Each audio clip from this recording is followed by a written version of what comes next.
Vamos lá, meus irmãos, continuando aqui, nosso 11º dia de aula de Religiões Comparadas 1 e 2, nosso segundo bloco, estamos tratando sobre os Mormons e as nossas aulas são gravadas. E sendo hoje o último dia de aula, né?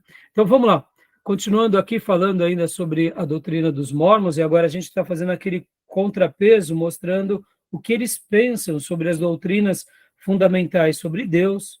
Agora vamos falar sobre Jesus, a concepção mórmon sobre Jesus. Leia para nós, pastor Johnny, por favor.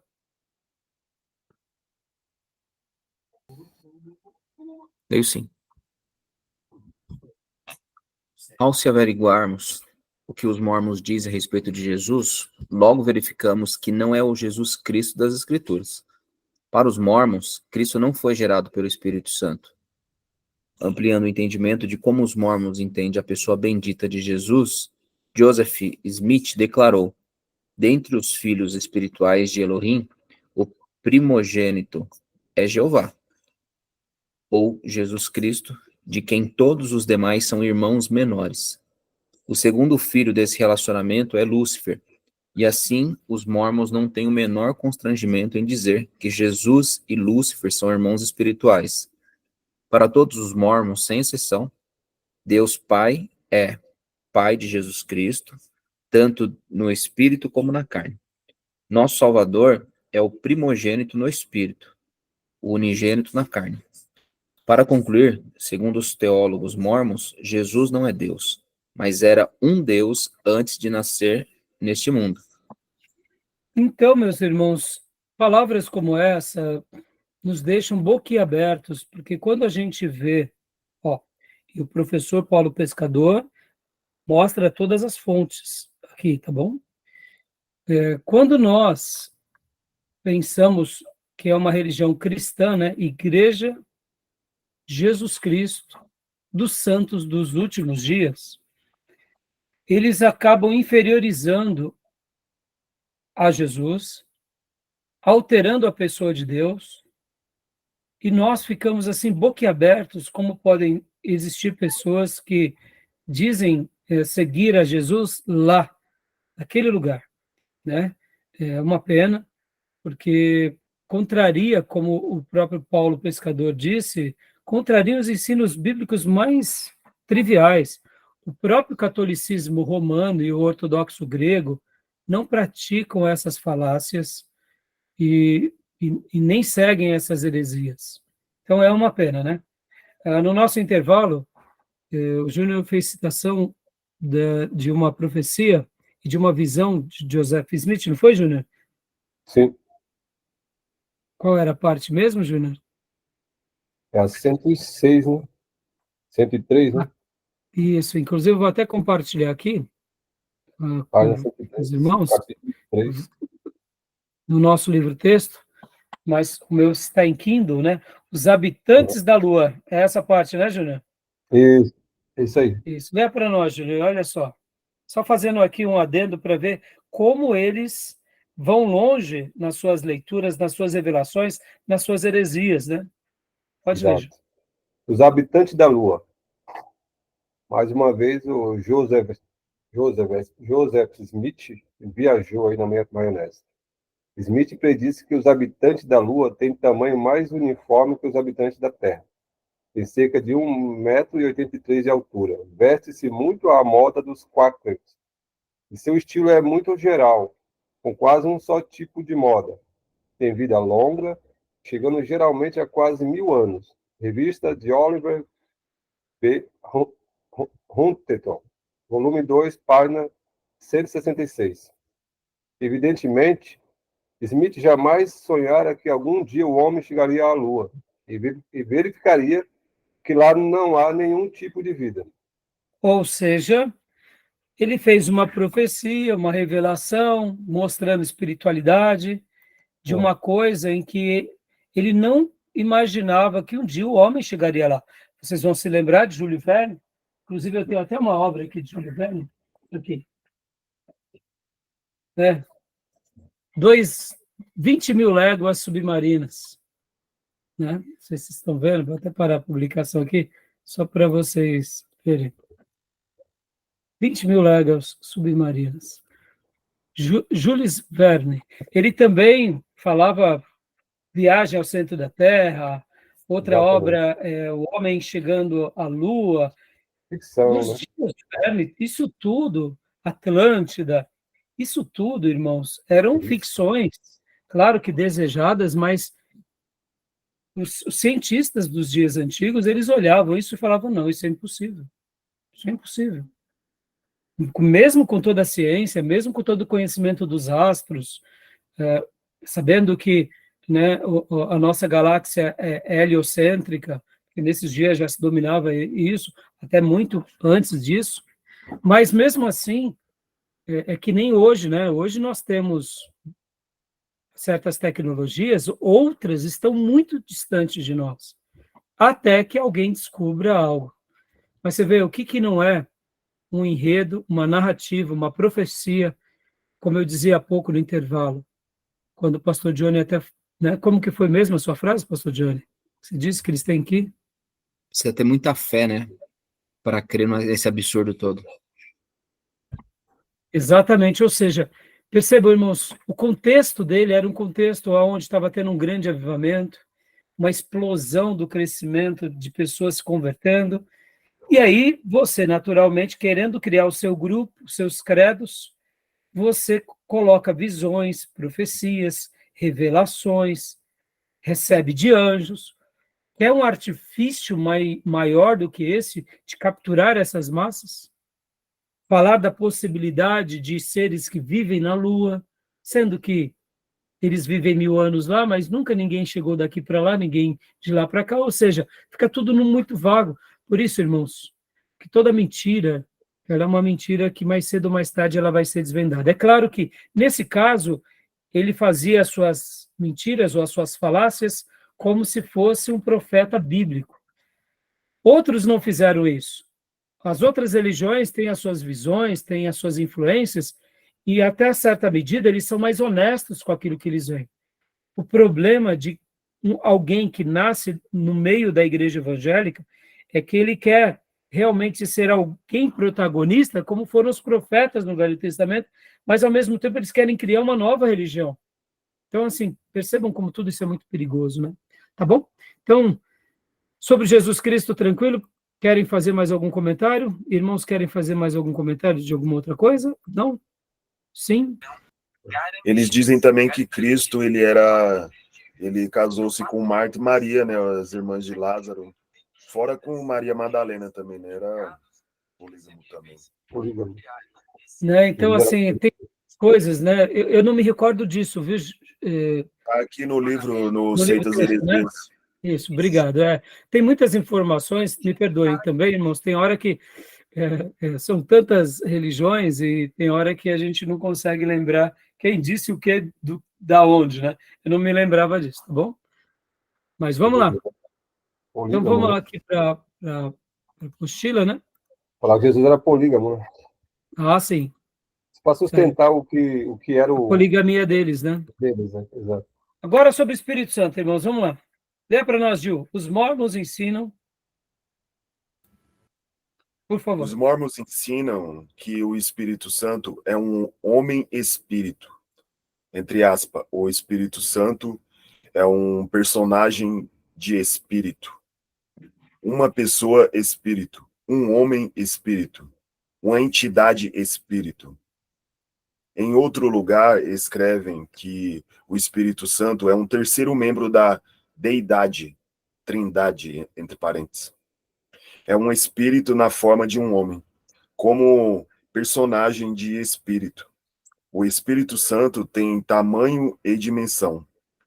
Nossa. Quão triste é ler e saber que alguém trata a bendita pessoa do Espírito Santo com tamanho traje. Tão triste quanto é saber que tem gente, e não pouca, que acredita nessa loucura, fruto de delírios satânicos. E não só isso, pela sua linguagem parece compartilhar das mesmas crenças de um cristão, verdadeiro, que segue as Escrituras. Usam os termos Jesus, Espírito Santo, Trindade, Porém, a determinação final depende de como se definem seus termos. Os mormons cometem muitos erros e fazem muita confusão no tocante à personalidade, às operações e às manifestações do Espírito Santo, bem como a sua divindade. Nenhum cristão que tenha qualquer senso apropriado de sua dependência do Espírito Santo no que concerne à vida espiritual, de que goza de todas as suas bênçãos nela envolvidas, pode mostrar-se indiferente para com o agente por meio a qual todo esse bem nos é conferido. Ou seja, eles vestem uma roupagem de uma igreja bíblica, usam os termos sagrados de forma aparentemente legítima, mas nas entrelinhas e na prática mais pura e simples, há um desprezo por aquilo que é essencial. Tá bom, meus irmãos? Então, né, aqui, para a gente... Vende uma imagem, né? Oi? E vende uma imagem, até uma fala, né? Sim. Que parece que está em harmonia com o cristianismo, e não é nada disso. Exatamente. Então, sobre a Trindade, né, como vimos até aqui, a concepção mórmon sobre Deus, o Pai, Deus, o Filho e Deus, o Espírito Santo, é totalmente divergente das Escrituras. Porém, deve-se ter um cuidado especial quando se fala com os missionários mórmons sobre a questão da Trindade. No primeiro momento, esses jovens bem educados, que evangelizam o dia inteiro de casa em casa, dirão que também compartilham da doutrina da Trindade, o que poderia deixar um neófito confuso ou até mesmo imaginar que esses irmãos compartilham da mesma fé. A verdade é que, desde a sua origem, seu fundador insiste em ensinar sobre a pluralidade dos deuses. Em um dos seus sermões, disse ele: pregarei sobre a pluralidade dos deuses. Escolhi este texto precisamente com esse objetivo. Sempre declarei que Deus é uma pessoa distinta, Jesus é uma pessoa separada e distinta de Deus, o Pai e que o Espírito é Deus, uma pessoa distinta, e o é Espírito. Estes três constituem três pessoas distintas e três deuses. Ou seja, ele faz uma salada imensa. Ensinamentos dos presidentes, Igreja do Mórmon, e aqui a gente vê, né, mais um ensino. Tá bom, meus irmãos? Então, aqui a mesma coisa vai acontecer sobre a doutrina do pecado, né? Eles divergem também sobre essa questão, né? O pecado é uma ofensa contra a santidade de Deus, além das suas consequências no mundo. Falando sobre a queda de Adão, os mormons consideram que ela foi benéfica para a humanidade, conforme pode ser verificada na transcrição. Quando Adão foi expulso do jardim do Éden, o Senhor impôs uma sentença. Algumas pessoas têm considerado essa sentença como terrível, pois não foi uma bênção. Ou seja, é tão assim, é tão cômico, né, irmãos? Porque a gente sabe que nós estamos aqui, que Jesus veio realizar uma obra porque o homem pecou, o pecado original arruinou, né? E olha só o que ele diz aqui, no livro dos Mormons, que para nós, Mormons, é o mais correto, no livro de Mormon, que para os Mormons é o mais correto que existe, porque para eles, o livro dos Mormons é a grande revelação de Deus, como se fosse a espírita, ou mesmo do Islã, que é a grande e última revelação, Isso, né? Exatamente. Para eles, acima da própria Bíblia, né? Joseph Smith escreveu: algumas pessoas acreditam que Adão e Eva cometeram um sério pecado quando comeram do fruto da árvore do conhecimento do bem e do mal. Todavia, as escrituras dos últimos dias nos ajudam a entender que a queda foi um passo necessário para o plano de vida e uma grande bênção para toda a humanidade. Devido à queda, somos abençoados com corpos físicos, como se lá no Éden não tivesse, né? Com o direito de escolher entre o bem e o mal e com a oportunidade de ganhar a vida eterna. Nenhum desses privilégios poderia ser nosso se Adão e Eva houvessem permanecido no jardim. Após sua transgressão, jamais teremos tido semente, jamais teremos conhecido do bem e do mal, nem a alegria da nossa redenção, nem a vida eterna, que Deus concede a todos os obedientes. Aí vem aqui o escrito, né, que está em Moisés 5:11. Meus irmãos, Ah, cada coisa que nos... É só uma pessoa que não lê as escrituras, né, irmãos? eles compartilham da mesma concepção dos kardecistas. Os kardecistas dizem que a desobediência do casal foi uma libertação de Deus, porque eles teve a liberdade de escolher o bem e o mal. Mesma concepção dos kardecistas. Em proporções diferentes, né? Mas, Exato. assim, Mas, nas suas devidas proporções. Mas é isso claro, aí. claro. E assim, sabe, irmãos, é tão vexatório. Então quer dizer que Gabriel, Miguel, eles são infelizes, né? Porque são seres espirituais que não tiveram a opção da escolha e também não têm corpos. Ou seja, não conhecem a Bíblia, né, irmãos? Então é lamentável, né? Aí Agora, vai vir aqui a concepção também sobre a salvação. É óbvio que nesse pano de fundo, a salvação já não estará mais atrelada apenas a Cristo, e sim aos credos que você segue sobre eles, né, irmãos? Porque se de fato eles crescem na Bíblia como nós cremos, não precisariam desses seus livros, né? Então, leia para nós, pastor Johnny, por favor.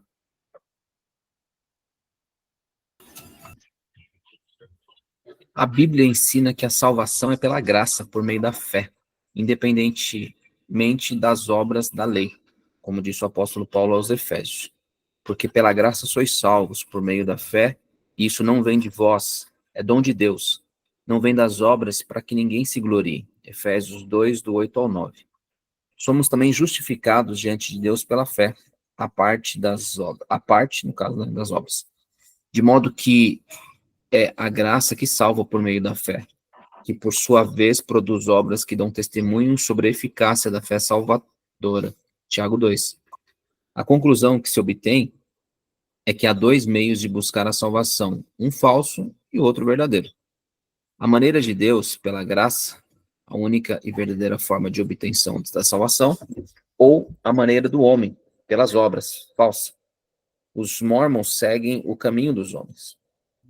Ao contrário das Escrituras, o mormonismo ensina que a morte de Cristo na cruz apenas resgatou o homem do efeito da queda. A expiação de Cristo, segundo os mormons, garante o que eles chamam de salvação geral, o que levará todo mundo, indiferentemente de terem aceitado Jesus Cristo pela fé ou não. A ressurreição, como se lê, a extensão da expiação é universal e se aplica, Só um por exemplo, minutinho, pastor. Pronto, está aqui. e se aplica igualmente a todos os descendentes de Adão, até o incrédulo, o pagão e a criança que morre antes de chegar à idade de responsabilidade. Todos são remidos das consequências individuais da queda. Dá uma pausa aqui, pastor. Perceba, assim como os testemunhas de Jeová aniquilam o inferno, eles, de uma forma indireta, também estão aniquilando o inferno e, ao mesmo tempo, estão inferiorizando a obra expiatória de Jesus e estão proporcionando um caminho doce para todas as pessoas, porque sejam elas cristãs ou não, até o incrédulo ou o pagão ou a criança, eles podem ter ali uma chance, né? Então, continua para nós. a porta aberta para todos. Aí. De certa forma, a religião deles e todas as outras, né? Se a expiação é universal, É verdade. faz sentido a religião. Exatamente. Ele fala só livre do efeito da queda, né? O resgate, apenas o resgate do homem como o efeito da queda. Olha que absurdo.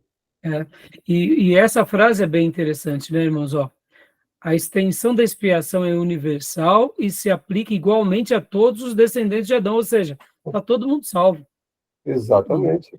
Até o incrédulo e o pagão e a criança que morrer antes de chegar à idade da responsabilidade, todos são redimidos das consequências da queda. Por quê? Porque já que Jesus fez a sua expiação, ela é geral, é para todos. Então, quer uma religião melhor do que essa? Então, continua, pastor, por favor. Joia. A expiação de Cristo não é aceita pela fé. A bênção da redenção dos pecados individuais, apesar de estar ao alcance de todos, depende, não obstante, do esforço individual. Ido em página 88. Ou seja, é alcançada por mérito, conforme está escrito na terceira regra de fé. Abre aspas. Acreditamos que pela expiação de Cristo pode ser salvo todo o gênero humano, por obediência às leis e mandamentos do Evangelho. Fecha aspas. Evangelho aqui citado não são as boas novas de salvação anunciadas por Jesus, mas sim as ordenanças que a Igreja Mórmon impõe a seus fiéis, como o batismo pelos mortos e o casamento para a eternidade. Ou seja, então, em tese, quando uma pessoa quer realmente ser um mórmon, tem que seguir os livros que foram dados para Joseph Smith pelo Anjo Moroni, que são aqueles que nós vimos.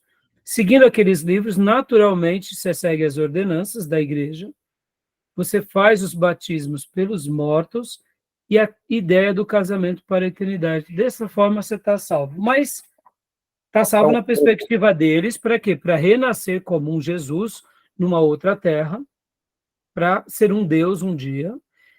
Mas aqueles que também nessa terra aqui não forem mormons, não tem problema, Jesus morreu por todos. Então, e aí é assim, meus irmãos.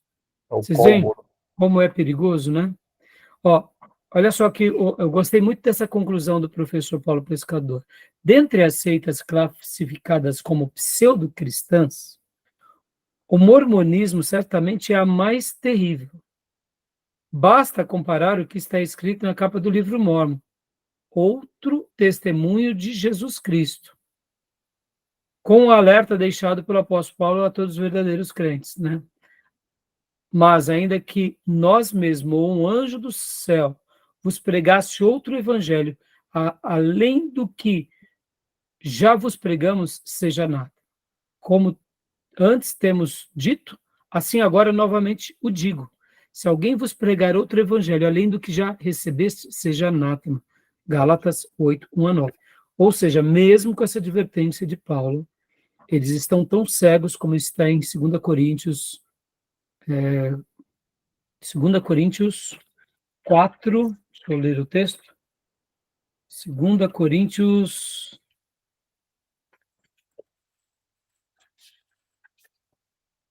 4:4. O Deus deste século cegou o entendimento dos descrentes para que não vejam a luz do evangelho da glória de Cristo, que é a imagem de Deus. Ou seja, só esse texto seria o suficiente para impedi-los de seguir avante nessa religião tão danosa. Tá bom, meus irmãos? Beleza? Então, agora, alguma pergunta, algum acréscimo sobre o livro-texto também? O professor, pastor Raimundo Oliveira, ele também vai fazer vários comentários. Se vocês quiserem perguntar alguma coisa, tranquilo? Tranquilo. Tranquilo? E outra, só para dizer que, como no final aí, quem acha, quem vê-los como inofensivo, não é nada disso. Né? Não, não é. Não é, não. Parece Não, que é, mas parece não é. que é, mas A não é. doutrina dele é terrível. Mesmo. E o pastor Augusto Nicodemos, falando sobre os adventistas, porque ele também classifica como uma seita, no entanto, olha que interessante, o próprio pastor Augusto Nicodemos fala assim, que eles são multifacetados. Nem todos os grupos adventistas seguem Ellen White ou seguem aqueles credos. Assim, é verdade. Logo, alguns adventistas podem estar lá dentro da igreja, mesmo com heresias e ideias erradas, mas desprezando as profecias de Ellen White, seguindo a Bíblia, seguindo Jesus, seguindo as doutrinas, porque há doutrinas que se correlacionam. Já não é a mesma coisa para os testemunhas de Jeová, que negam a pessoa de Jesus, e para os mórmons. Verdade. Vamos agora, então, falar um pouco sobre a congregação, meus irmãos. Eu vou até abrir aqui para vocês rapidamente. Ó. Uma outra religião que nós temos também como uma seita é a congregação. No entanto, da mesma forma que os adventistas, eu diria que nos últimos anos tem acontecido algumas mudanças na própria congregação, onde nós notamos que, quero até começar pelo final, que existem cristãos que amam a Bíblia, que amam a Jesus, que se santificam, que da forma deles, repleta de usos e costumes, e até alguns mais esclarecidos e outros menos, eles seguem a Deus do jeito deles. No entanto, classificamos também a congregação como uma seita, porque eles são exclusivistas, eles têm os seus credos, eles se sentem os únicos seguidores de Jesus, então não tem como negar esse fato de que eles são uma seita. Por outro lado, nós ainda determinamos que eles são uma seita, porque é bem simples. Porque o que se pressupõe em todas essas seitas, irmãos, é que elas têm alguma coisa além das escrituras como a base doutrinária deles. Podem ver, irmãos, todas as seitas que nós trabalhamos, desde o catolicismo romano, aí vamos, né, para adventismo, mormonismo, testemunha de Jeová e tantas outras religiões, eles têm a Bíblia, mas não têm apenas a Bíblia como seu livro de fé, regra e prática. Aí talvez você diga assim, mas a congregação, eles têm a Bíblia. Sim, eles têm a Bíblia.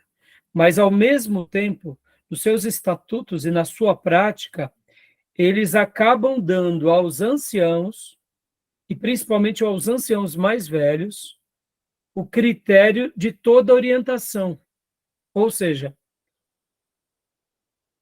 dentro da Igreja Congregação Cristã do Brasil, se você segue aquela fé, você somente será um verdadeiro filho de Deus se estiver de acordo com os credos e com o regimento interno que os anciãos e líderes ensinaram àquela congregação. Se você fugir em qualquer grau, ou, por exemplo, vamos pegar aqui um exemplo, eles te proíbem, ou pelo menos até 2022, proibiam as pessoas de frequentarem qualquer outra religião, mesmo que de nome evangélica. Então, se alguém fosse a uma outra igreja, até 2022, de 2022 eles mudaram o seu estatuto. E aqui fica uma coisa bem curiosa, né? Eles falam que toda igreja, e eles tentam se comparar como separados. Eles dizem, nós não temos pastor assalariado, nós não seguimos praticamente, vamos dizer assim, um estatuto, ou como nós chamamos, um credo doutrinário, porque nós somos os únicos seguidores da Bíblia. Mas, em tese, para eles existirem, eles precisaram criar um estatuto. E no estatuto deles, também ao longo desses 100 e poucos anos, passaram por várias mudanças. E é bem interessante que, dentro do estatuto, só para vocês terem uma ideia, a maneira em que eles se afirmam, eles vão dizer que somente com o fundador da congregação que o evangelho voltou a ser pregado na terra. Ou seja, praticamente, irmãos, 1.900 anos sem que Jesus, verdadeiros cristãos, existissem no planeta. Ou seja, eles são a restauração da Igreja Apostólica. Na prática, dia, eles se assemelham muito com muitos cristãos. Mas quando a gente vai ver as bases da congregação, eles são muito sectários. E se você chegar para uma pessoa da congregação, ou principalmente da liderança, e falar, tá bom, então vamos lá. Então, e o que aconteceu em 1500, em 1600, em 1700? Não existia congregação? Aí eles vão dizer, não, mas a congregação cristã do Brasil, ou a congregação cristã, ela, de uma forma ou de outra, o Espírito de Deus sempre elegeu seus ungidos, e eles, entre aspas, seriam mensageiros da congregação cristã e não sabiam. Porque não tem como negar, né, por exemplo, irmãos, grandes movimentos evangélicos, como nos períodos dos avivamentos e da Reforma. Então, eles tentam fazer um looping da igreja primitiva até o fundador da congregação cristã do Brasil. Então, percebam como a congregação cristã, nas suas origens, eles são sectários e eles são exclusivistas. Em 2022, eles fizeram uma mudança no seu estatuto. Um vácuo, né? Eles dão um vácuo. Olha só o tamanho do gap, né? Mas aí, para justificar esse gap, eles vão falar, não, o Espírito Santo de Deus nunca desamparou. Eram servos de Deus. que estavam aí, que eram, vamos dizer assim, trabalhavam para o Deus da congregação. Mas eles estavam meio cegos. É como se fosse isso. É uma loucura. Em 2022, depois da pandemia, por que 2022, irmãos? Logo na pandemia, houve um êxodo imenso da congregação para muitas outras igrejas. Porque qual é os fundamentos deles? Dentro do seu... Deixa eu abrir aqui para vocês. A gente não vai ter tempo de ler, tá bom, irmãos? Todo o material, mas eu vou publicar, vou compartilhar aqui para vocês o link agora no nosso canal do seminário, para depois vocês lerem, tá? Estou compartilhando agora, inclusive, tá bom? O Estatuto da Congregação Cristã do Brasil. Está aqui. Tá bom? Esse é o Estatuto. Né? Então, você vai ver aqui, ó. Olha só, ó como eles começam. O Senhor iniciou sua obra no Brasil por um seu servo, em junho de 1910. Ou seja, antes de 1910, não tinha obra do Senhor. Né? Então, assim, sem denominação alguma, porque eles consideram como se fossem literalmente discípulos dos apóstolos, propagando-se, todavia, rapidamente por intermédio dos seus crentes, desde então, chamados por fé em nosso Senhor Jesus Cristo. Com o progresso da obra, viu-se necessidade de ser adquirida a propriedade do imóvel, onde seu povo já se congregava na capital do estado de São Paulo, sendo então escolhido o nome de Congregação Cristã do Brasil. Entretanto, por essas questões doutrinárias, houve a mudança do nome de Congregação Cristã do Brasil para Congregação Cristã no Brasil, o que se faz por Assembleia Geral Extraordinária, realizada em 21 de abril de 62, ou seja, era do Brasil, agora é no Brasil, na Casa de Oração no Brás. A igreja, eles não chamam igreja, eles chamam Casa de Oração. Está entendendo? Na capital de São Paulo, tal, né? Até então, comum, né? De todas as congregações que seguem a mesma fé e doutrina no país. Sempre que se faz necessário, esse estatuto foi reformulado na sua parte administrativa para o governo das coisas materiais da congregação. Na parte espiritual, não existe nenhum governo humano, pois só o divino prevalece, ou seja, eles são a voz do divino e não há outro. Como se depreenderá dos artigos que seguem. E aí vem toda a construção. É óbvio que a obra foi crescendo e eles precisaram virar uma religião, mas eles não chamam de religião, eles chamam de casa de oração. Porque eles, de fato, precisam do estatuto por uma questão legal. No entanto, na parte espiritual, não existe governo humano, pois só o divino prevalece. E como esse divino prevalece? Eles têm a Bíblia, mas eles são proibidos, vocês vão ver aqui, eles vão ser proibidos de lerem a Bíblia, e ali eles têm que ser desprendidos de todo o conhecimento humano, e enquanto eles sobem no púlpito, eles têm que se desprender de tudo, e enquanto a igreja ora pelo pregador, o pregador recebe do Espírito Santo o texto na hora que vai ler com a igreja. E assim eles pregam. Mas percebam, mesmo que eles deem uma aparência de espiritualidade, todo o formato dele está baseado no quê? No pregador, ou seja, no líder, que geralmente tem mais peso, o líder mais antigo, e por isso que tem até a terminologia ancião, ou seja, o ancião mais velho é o que tem mais autoridade entre eles. E dessa forma, o que ele revela ali para a vida de cada um dos seus fiéis é Deus revelando para cada um deles. Logo, todas as tomadas de decisões dos crentes da congregação não se dá na palavra, mas se dá na vida do pregador, que é o instrumento, ou seja, o profeta.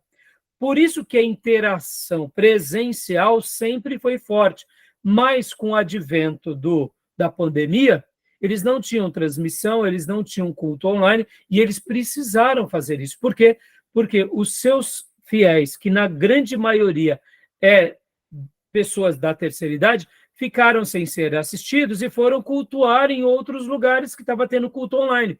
E aí eles descobriram que tem muita gente pregando a palavra, e eles conseguiram ver os erros doutrinários, e houve um êxodo muito grande da congregação. E em 2022, então, eles reformularam o seu estatuto, dizendo, olha, existem sim outros servos de Deus em outros lugares que professam os credos como nós professamos. E se eles têm o Espírito Santo e estão em harmonia conosco, eles também são filhos de Deus. Porque o que acontece, irmãos? Houve muita crítica por parte dos membros dizendo, nós somos exclusivistas, eu estou vendo outros que são irmãos e vocês dizem que não são irmãos. Por quê? Eles precisaram dar um passo para trás. Então, eu, particularmente, meus irmãos, eu acredito que, eu espero em Deus, que um dia a congregação caia em si e volte. Por quê, irmãos? Dentro das seitas, e por que a gente chama elas de seita?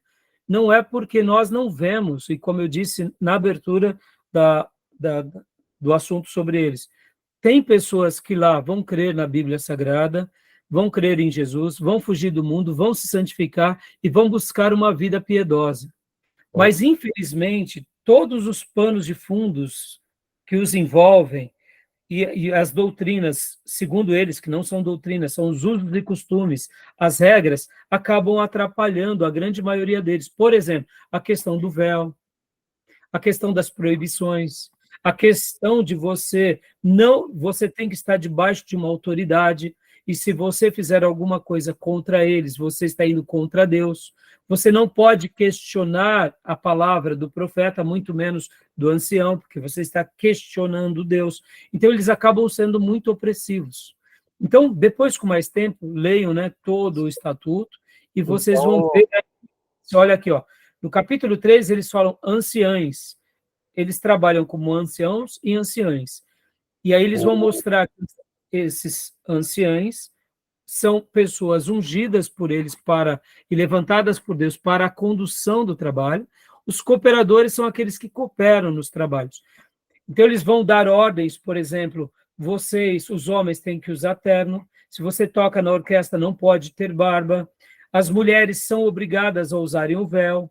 O véu acaba tendo um significado não só de piedade, mas também quase que de misticismo. Então, ao mesmo tempo, por exemplo, a questão da ceia. A ceia, eles fazem uma ceia, e não é muito claro, mas, ao mesmo tempo, eles creem meio que numa consubstanciação e numa transubstanciação, quando sobram os elementos da ceia, já que aquilo representa o corpo e o sangue de Jesus, eles enterram. O que mais, Júlio? Ele não pode ser tocado. Tem toda uma coisa assim, muito, né, mística.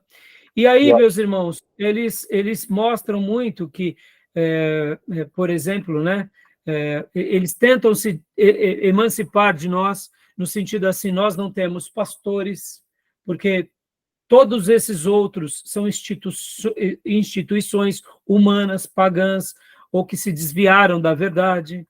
E aí, dentro disso tudo, eles criam ali os seus, vamos dizer assim, os seus regimentos, os seus estatutos, e com uma aparente forma de piedade, entendeu? Mas, como eu disse e repito, irmãos, diante de tudo, eles ainda, no meio deles, você vai notar que vai ter crentes, pessoas que seguem a Deus. Mas, por exemplo, na última reunião do Concílio da Igreja Presbiteriana, eles determinaram que a congregação também estava... Vocês estavam vendo aí o estatuto? Sim. Tá, né? Eles falam que a congregação ela está dentro da categoria das seitas, por causa dessas visões exclusivistas, fechadas. Eles não aceitam uma pessoa de uma outra igreja. Se você for ir para a igreja deles, você tem que se batizar. Ou seja, eles negam qualquer outra relação de irmandade em pé de igualdade. Eles não convidam outros irmãos de outras igrejas para pregarem, né? Então, assim, depois eu vou... 4 materiais do Augusto Nicodemos, no nosso grupo, que foi realmente muito enriquecedor. Aliás, eu vou compartilhar, inclusive, agora, para não esquecer. quatro materiais bons que ele fala sobre a congregação, lendo esse estatuto, fazendo vários apontamentos. Ele acaba também trabalhando em algumas questões que algumas pessoas que vieram, né, da congregação, falam com ele, dão um testemunho. Então, meus irmãos, tá bom? Fiz um suprassumo aqui, né? E para eles, irmãos, o que importa é o que o ancião disse no púlpito. Sim, Ali é Deus. Todas as tomadas de decisões deles, eles têm que buscar na igreja. E tem aí, no caso, os cooperadores, eles podem até ser usados como profetas, mas o ancião é o grande profeta. Então, por exemplo, se você vai trocar de emprego, você tem que ouvir uma mensagem do seu cooperador, uma profecia, a pessoa que você vai casar. Ou seja, eles não usam o bom senso, eles espiritualizam qualquer tomada de decisão. Então, vocês notam que eles acabam, de uma forma ou de outra, prendendo as pessoas pelo lado místico. Agora, olha que interessante. O fundador da igreja, no caso, né, congregação, vocês vão ver que ele, não sei se vocês lembram, a gente já trabalhou um pouco sobre ele. Ele vem de uma igreja presbiteriana, e aí depois ele abre um trabalho italiano com os presbiterianos. Lembra disso? Sim. E então o que acontece? É o Luigi Franciscon. Logo depois que ele abre esse trabalho com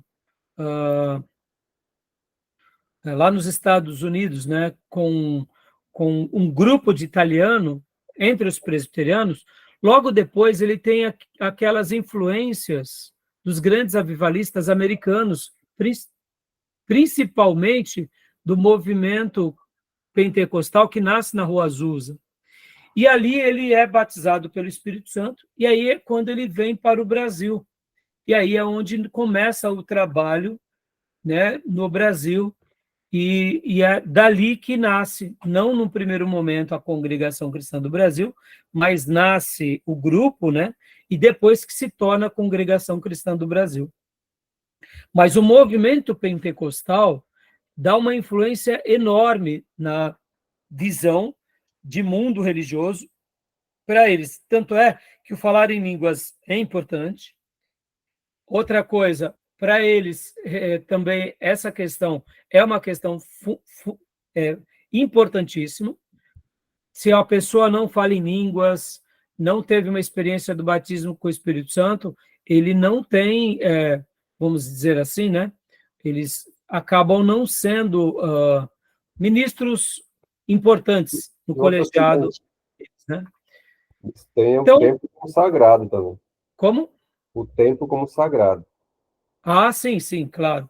Eles vão ter várias práticas, irmãos, que nós não concordamos. Por exemplo, o templo é um lugar sagrado, porque, pensem bem, irmãos, concorda que é ali onde os profetas falam com eles? Então, outra coisa também, a questão do rebatismo. É muito frequente uma pessoa se batizar por emoção. É muito frequente a pessoa passar por vários rebatismos. Então, percebam que eles, no que se diz respeito às doutrinas, eles são muito fracos. Outra coisa, Batismo a questão salva. também... Batismo para ele salva. Batismo é como se fosse o selo da salvação, né, Júnior? É um selo da salvação. Então, assim, eles fazem uma confusão muito grande e uma miscelânea muito grande em todos os seus quesitos. Mas a gente não pode negar também, meus irmãos, sendo franco e coerente, que eles não evangelizam também, né, pastor? Também não, porque lembra a base dele? Qual é a base dele? Não é presbiteriana? Sim, sim, sim. Então, dentro dos presbiterianos, ele foi muito influenciado pelo calvinismo, concorda? O salvo vem, né? O salvo vem, né? Os salvos vêm. Só que, olha só, os salvos vêm, mas perceba que na maneira em que eles fazem o proselitismo deles, eles vão àqueles que estão se despertando para a religião, né? É bem curioso. Eles não evangelizam, mas na hora que eles sabem que uma pessoa começou a se despertar para as questões religiosas, eles se encostam. Exatamente. Entenderam? O livro E vai aí, dizer que eles usam como base o texto de Mateus 6:5, que fala de hipocrisia, né? Os religiosos vão para as praças orarem e tal, essas então. coisas. Mas eles E pegam um texto fora de contexto, né, Dil? Ali a praça uma fala orar e não interpretação pregar. muito grotesca. Fala, Júnior, o que você ia dizendo, Júnior? Fala que na praça orar e não pregar. Eles distorcem. Então, e aí, olha que contrassenso. Qual era a igreja de Jesus, né, irmãos? Exatamente. Qual era a capela do nosso mestre? A capela do nosso mestre não era outra coisa senão o quê? A rua. A rua. A rua. E os apóstolos? A mesma coisa. E esporadicamente sinagogas e templo. E né? o que acontece é que eles, como nós temos em comum, essa questão do clubinho, o clubinho social em que ninguém mais sai para a rua para atrás dos perdidos. Crente, igreja que prega para si mesmo. Faz um evento, faz um churrasco, a igreja está pregando para ela mesma. Sim, sim. E eles Esse é um problema muito geral. sério, né? Até porque, Júnior, você vê que a igreja, na realidade, ela virou um grande grupo, como se fosse um clube, né? Onde você vai ali massagear o seu ego, ouvir o que você deseja, pode ver. Né? A gente não chegou nos neopentecostais, mas qual é a característica dos neopentecostais, se não essa, né? Até fazendo aqui um contraponto, já aproveitando, meus irmãos, quando você pega o estatuto aqui da congregação, a gente vai ver várias coisas que a gente não concorda. Mas se nós tivéssemos aqui, né, vamos dizer assim, como acontece com toda igreja, né, bíblica, quando você pega uma igreja bíblica, deixa eu pegar aqui para vocês, deixa eu pegar onde está. Onde está? Quando você pega uma Bíblia, né, uma Bíblia clássica, ou você vai ver no que cremos, a Igreja Batista, os fundamentos doutrinários, o que creem os presbiterianos, né, as doutrinas. Quando você pega os neopentecostais, por exemplo, a própria Universal, você vai ver que, irmãos, você assina embaixo. Só que a prática deles é mercantilista, demagoga e usurpadora. Eles têm uma roupagem de uma igreja bíblica, mas na sua prática eles acabam trazendo a igreja como uma rede multinível eclesiástica, onde eles buscam a riqueza e falam a linguagem do que as pessoas querem ouvir e não estão preocupados em nem discipular e nem viver a verdadeira verdade. Então, assim, percebam que, olha que paralelo, né? Que paradoxo. O regimento interno dessas igrejas, ou melhor, os credos, né, doutrinários, os estatutos doutrinários, são aparentemente bíblicos. Isso nos faz lembrar aquela frase de lobos com vestes de cordeiro. Já no próprio organograma da própria Congregação Cristã do Brasil, a gente já vai notar várias falhas, né? Essa de estudar, por exemplo. Só para vocês terem uma ideia, eles vão ser favoráveis no estatuto que as pessoas estudem nas suas profissões, estudem com relação à sua vida acadêmica e profissional, mas não pode estudar a Bíblia. Olha que contrassenso. Porque Deus vai usar quem? O pastor, o profeta, naquele ambiente sagrado para instruí-los e guiá-los pelo Espírito. Ou seja, foge a Bíblia, né? Porque a Bíblia diz para a gente estudar. Exato. Eles ignoram a palavra escriturística, né? Sim. Que vale mais ao que o homem fala ali, ó. A pseudo-revelação, né? Exatamente. Então, meus irmãos, olha, eu estou publicando aqui no livro, o texto também vai falar sobre a congregação, né? Então... Isaías, João 5,39, examinar a escritura que cuidais e nela vida eterna. Exatamente. Examinar né? o que? Estudar, investigar. Eu espero um dia, irmãos, que eles caiam em si, essa é a minha oração, e que eles possam nos enxergar, de fato, como irmãos, e ali se ajustarem às doutrinas erradas, porque, irmãos, vamos falar aqui, né, como eu disse, diferente das outras seitas que nós estudamos, a gente, na convivência, a gente vai se esbarrar com alguns da congregação, que vocês vão ver que eles estão lá porque eles quiseram realmente o Salvador, querem ir para o céu, leem a Bíblia, estão ali com certo cabresto, sim, mas mesmo com o cabresto, mesmo sendo ali cegos, alguns já foram até, eu diria, mais esclarecidos. Podem ver que esses que não seguem a cartilha da congregação conseguem até ter uma certa harmonia com outros irmãos, conseguem ver Deus na vida de outras pessoas. Ou seja, é como se Deus estivesse quebrando no meio deles a cegueira, né? Então, voltando ao que falávamos há pouco, a fundamentação dele, doutrinária, é entre os presbiterianos, por isso que vem a doutrina da eleição. Mas a influência que mais os mobilizou é o quê? É a própria pentecostalismo e o avivamento da Azusa. Então, podem ver que eles acabam sendo uma igreja calvinista num formato pentecostal, né?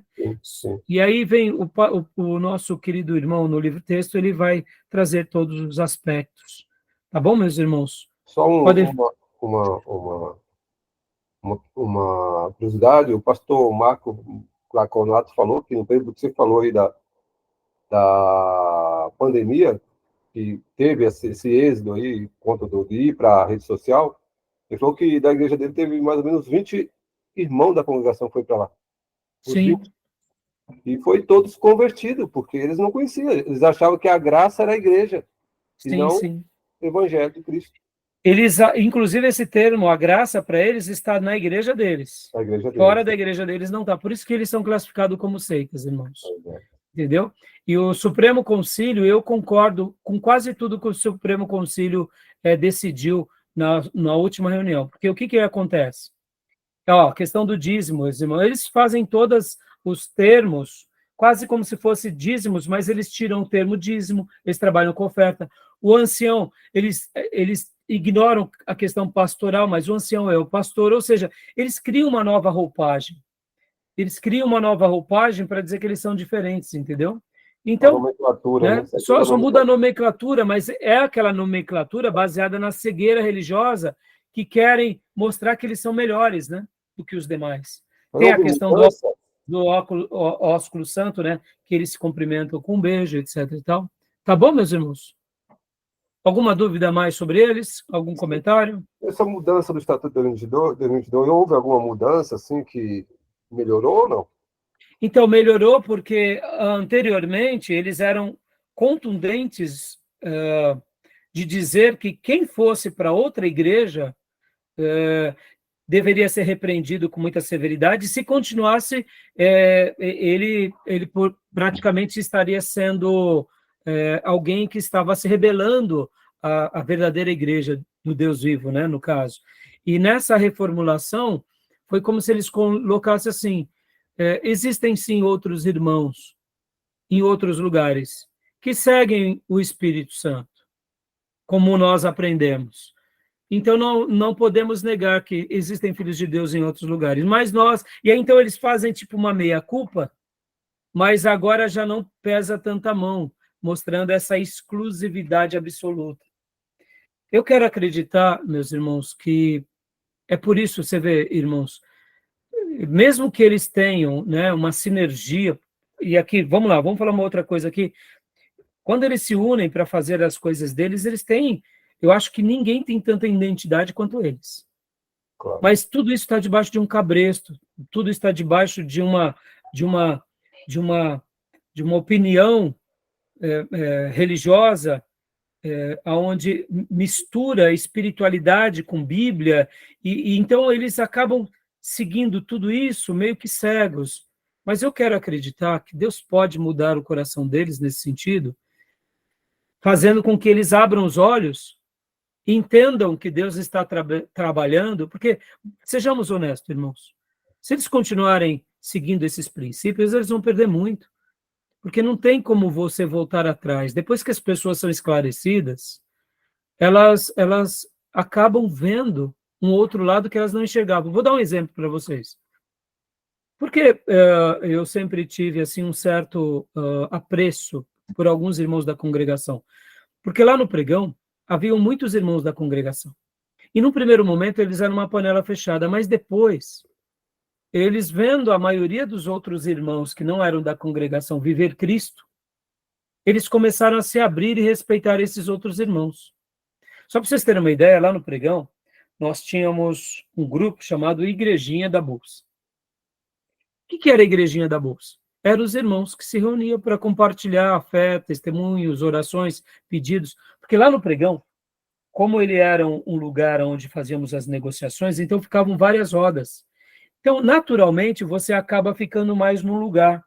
E nas horas em que você não estava operando naquela panela de pressão, você ia ficar com o seu grupo predileto. Então, lá tinha vários nichos, né? Tinha padaria. Quem era a padaria? Era os maloca, que gostava de pagode, de samba. Aí apelidamos. Onde está fulano? Está lá na padaria. Aí tinha o grupo dos riquinhos, que eram os playboys, os filhos de rico, que ficavam só entre eles, o pessoal ali de Moema, do Itaim, do Murumbi. Aí eles tinham o nicho deles, que era o grupo dos riquinhos, dos milionários, que apelidamos de Bomboniere. Né? Bomboniere. Tinha o Pavilhão 9. Quem era o Pavilhão 9? Eram os doidos, cheirador de cocaína, os malucos, era o Pavilhão 9. E tinha a igrejinha. Quem era a igrejinha? Eram os crentes. E uma das coisas mais impressionantes na igrejinha é que todo mundo pensava que a gente era só da mesma igreja. Porque nós pregávamos Cristo e a mensagem do Evangelho. Então, quando alguém descobria que, por exemplo, o irmão era da Assembleia de Deus, o outro era metodista, o outro era batista, batista tradicional, batista avivado, eles ficavam encantados. Mas peraí, vocês não são da mesma? Não, não somos. Mas, diferente de nós, tinha o grupo da congregação. Só que o grupo da congregação era fechado entre eles. Mas, com o passar dos anos, foi meio que natural, eles viram que o pessoal da igrejinha vivia um cristianismo tão singular que eles não podiam dizer que não era Deus na vida deles. E aí eles também se aproximaram e eles também tinham contato conosco. Era um ou outro kamikaze. Era um ou outro que não vinha, por exemplo, nos tratar com respeito. E nós, de contrapartida, passamos a viver com ele em harmonia. Foi uma das coisas mais lindas, irmãos. Então, muitas vezes, vinham os irmãos da congregação lá na igrejinha e vem cá, me tira uma dúvida. Lá na Bíblia, o que está escrito tal coisa? E a gente explicava, e os irmãos ficavam tão felizes por terem tido o entendimento das Escrituras. Então, isso a gente viu muito lá no Pregão. E isso eu digo para vocês, que de uma projeção maior, isso deve acontecer numa escalada, eu diria, até nacional, entendeu? Agora, é óbvio, irmãos, tinha também os kamikaze, aqueles que só enxergavam a congregação como igreja verdadeira e que nos viam como hereges. Isso era fato. Mas aí a gente tinha paciência e sabia lidar. Então, meus irmãos, o que eu queria dizer agora? Voltando ao Supremo Concílio, eles fizeram o quê? Eles determinaram que a congregação aceita. Nisso eu estou de acordo. Só que eu, particularmente, penso assim. O que eles fazem? Para uma pessoa que é da congregação se tornar membro da igreja presbiteriana, ele tem que passar pela classe de catecúmenos, fazer uma profissão de fé e fazer de novo o batismo. Quando chega no batismo, eu sou um pouco... eu vou fechar aqui esse módulo e vou abrir o último módulo e eu vou falar um pouco do meu posicionamento sobre isso. E aqui eu não vou falar somente sobre a decisão do Supremo Concílio da Igreja Presbiteriana, mas inclusive eu vou falar sobre igrejas batistas que praticam o batismo quando vai o irmão da Assembleia de Deus. Eu, particularmente, também sou contra. Então, no último bloco eu falo disso, e aí a gente vai para as últimas tomadas de decisão. Tá bom, meus irmãos? Tudo bem até aí? Sobre a congregação? Até aí, tudo bem? Querem falar mais alguma coisa para a gente finalizar? Alguma coisa, só um pouquinho para acrescentar. O professor Antônio Fonseca, da Instituto Cristão de Pesquisa, ele falou que, no que tange a mudança do estatuto, a mudança foi ruim no tocante à palavra de Deus para eles, que antes eles acreditavam na palavra de Deus, e depois do estatuto, que se falou dessa mudança, contém a palavra de Deus. Ah, sim. É que, quando eu falei... nos estatutos deles, Júnior, eles já fizeram várias reformulações. Lembra que eles mudaram do nome do Brasil para no Brasil? Sim. Então, algumas décadas atrás, eles diziam que a palavra de Deus, a Bíblia, era a palavra de Deus. Aí depois, numa dessas mudanças anteriores, eles colocaram que a Bíblia contém a palavra de Deus. Foi antes de 2002, né? Aí, não, tiro no pé. Por quê? Percebam, irmãos, se ela só contém, logo precisa do seu profeta, do seu ancião, aonde? Né? Congregação para falar aos membros, E o que é também, e o que não é. Então, agora em 2022, nessa nova alteração que eles fizeram, Júnior, eu não sei se teve mais alguma alteração, mas pelo que parece, eles mantiveram esse posicionamento do contém. Ou porque seja, é uma pena que alegação eles dele, estejam agindo assim. a alegação dele para dizer que contém é que quando tem passagem que tem a fala do diabo, ou ação do diabo, não pode ser palavra de Deus. Por isso Então, que, mas você vê como a hermenêutica deles é falha, né, Júnior? ou, Na sabedoria divina, Deus usou todos os meios para deixar uma revelação divina. E completa, nessa revelação divina, ela é plena. E a claro. Bíblia vai fazer defesa disso, né? Por isso, irmãos, que de uma forma ou de outra, né, eu diria, oremos, né, por eles, porque Sim, para que eles voltem, né? Porque é muito perigoso. Porque se eles continuarem se enveredando para esses caminhos de contém e de profeta, o que eles podem se tornar daqui a 100 anos? então, Vejamos os adventistas, os exato, testemunhas de Jeová, olha os mormons. E se verdade, amanhã surgir um grande profeta entre eles, o que será desse rebanho? Por exato. isso que, ao mesmo tempo que a gente vê pessoas que estão se voltando à Bíblia, e a gente deve orar e ensiná-los, né, com amor e com firmeza, né, irmãos? Mas por isso que eu concordo com o Supremo Concílio Presbiteriano, com outras definições de outras igrejas, e eles são uma seita, não tenha dúvida. Eu gosto de chamá-los de uma igreja doente, mas eles são uma seita. Isso é inevitável, tá bom? E aí eu vou falar sobre o que eu discordo do Supremo Concílio, como o que eu discordo em algumas igrejas históricas, tá bom? No nosso último bloco, para a gente encerrar esse módulo aqui de religiões comparadas, tá bom? Mais alguma observação, mais alguma dúvida, meus irmãos? Ô, pastor, Hum. pode falar, pastor Johnny. Imagina, pode não. Eu só ia acrescentar que, como o senhor falou, né, eles espiritualizam tudo, né? Mas como eles não têm o costume de pesquisar a escritura, investigar e ler, né, tem a espiritualidade muito baixa, cara, e se entregam facilmente para as paixões da vida, para o pecado. Eu conheço alguns irmãos lá onde eu trabalho, eles são, assim, extremamente mundanos, sabe? Não são Carnais, convertidos. verdade. Espiritualidade muito baixa. E aí E, nós vemos que alimenta o espírito mesmo assim, é a palavra. Não tem como ser místico do jeito que eles são, não. Então, outra e dentro disso, Gil, eles criaram